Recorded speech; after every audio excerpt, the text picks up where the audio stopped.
Ya, Assalamualaikum warahmatullahi wabarakatuh. Perkenalkan kami dari kelompok 10 kelas A, di mana kali ini kami akan memaparkan tugas untuk ujian tengah semester mata kuliah statistika dan probabilitas. Di mana kelompok 10 ini beranggotakan yang pertama Nurul Fajriya dengan stambuk F551 20011. Yang kedua ada Usama dengan stambuk F551 20025 dan yang terakhir Khairin Safitrisa dengan stambuk F551 20038.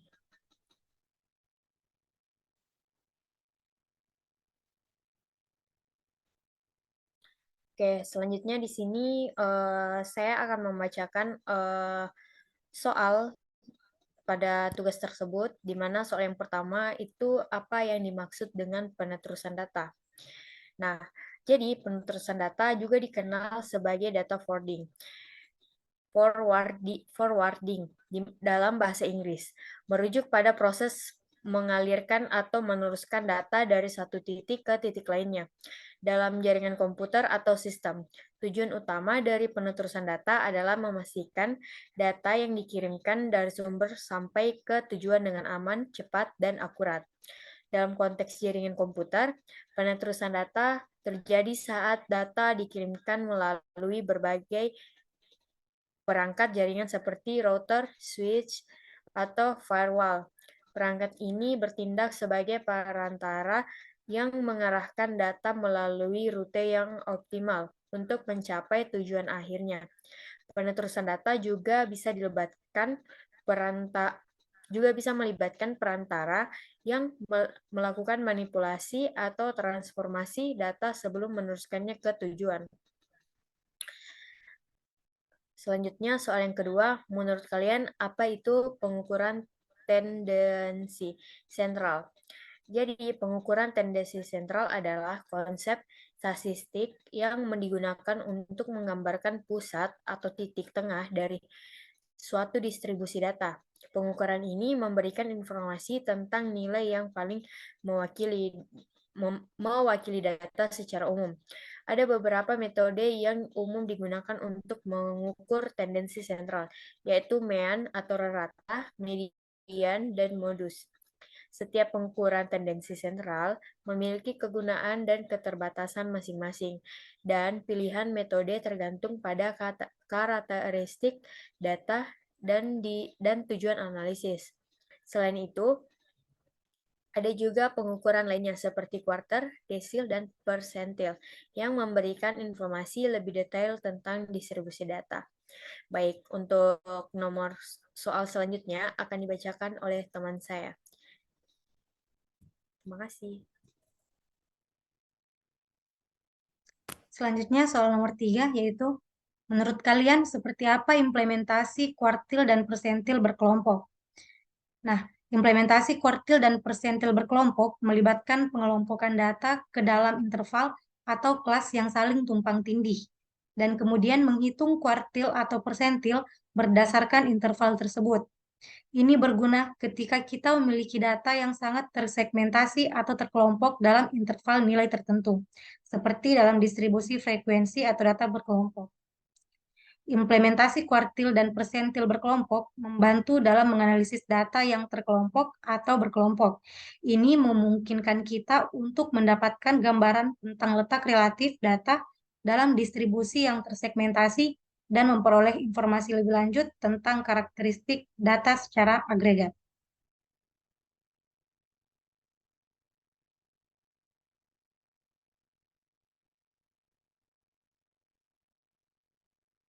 Selanjutnya nomor 4, jelaskan cara pengukuran dispersi, kemiringan, dan keruncingan data, serta standar deviasi lanjutan.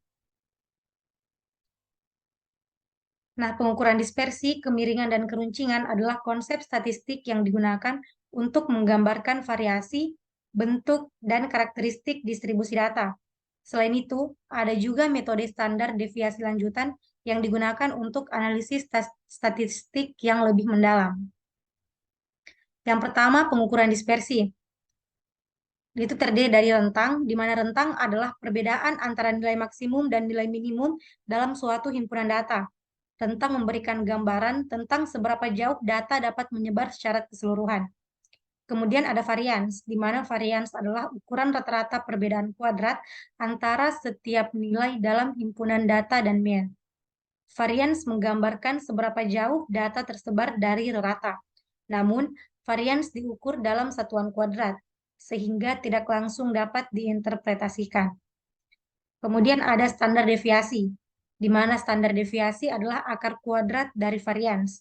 Standar deviasi ini memberikan ukuran dispersi yang lebih mudah diinterpretasikan, karena memiliki satuan yang sama dengan data asli. Semakin besar standar deviasi, maka semakin besar juga variabilitas data. Selanjutnya, kemiringan.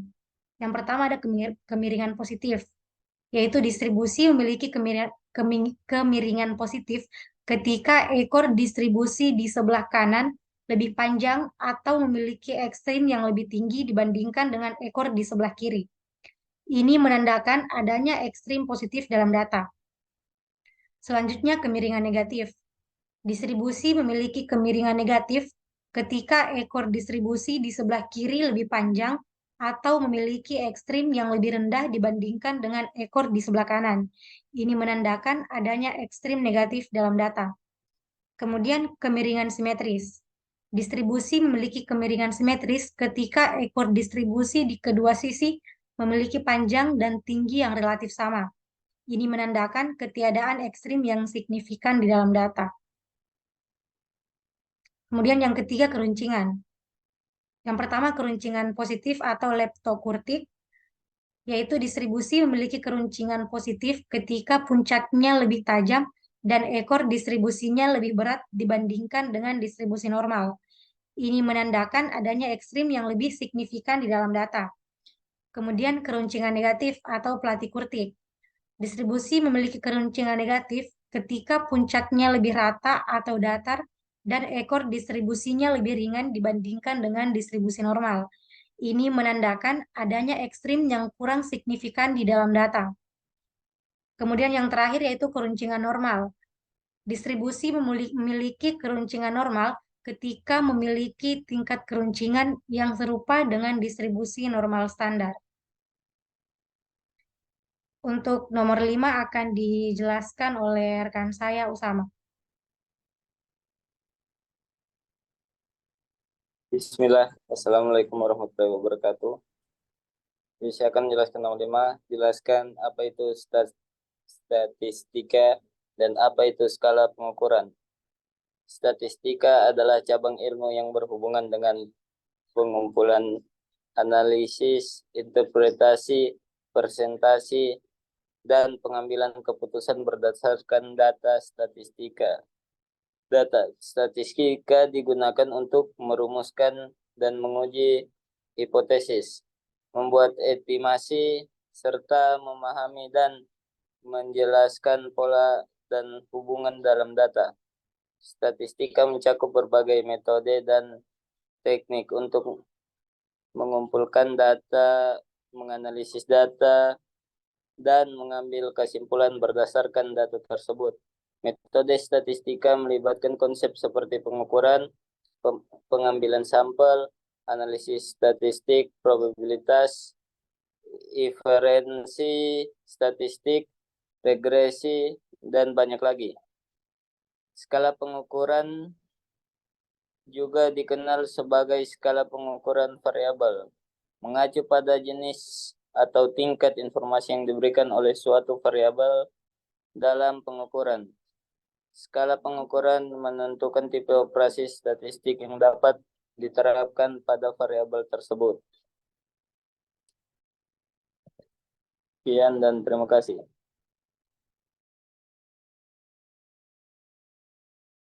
Oke, baik. Itu saja hasil presentasi dari kelompok kami, kelompok 10. Kurang dan lebihnya mohon dimaafkan. Wabillahi taufiq wal hidayah. Wassalamualaikum warahmatullahi wabarakatuh.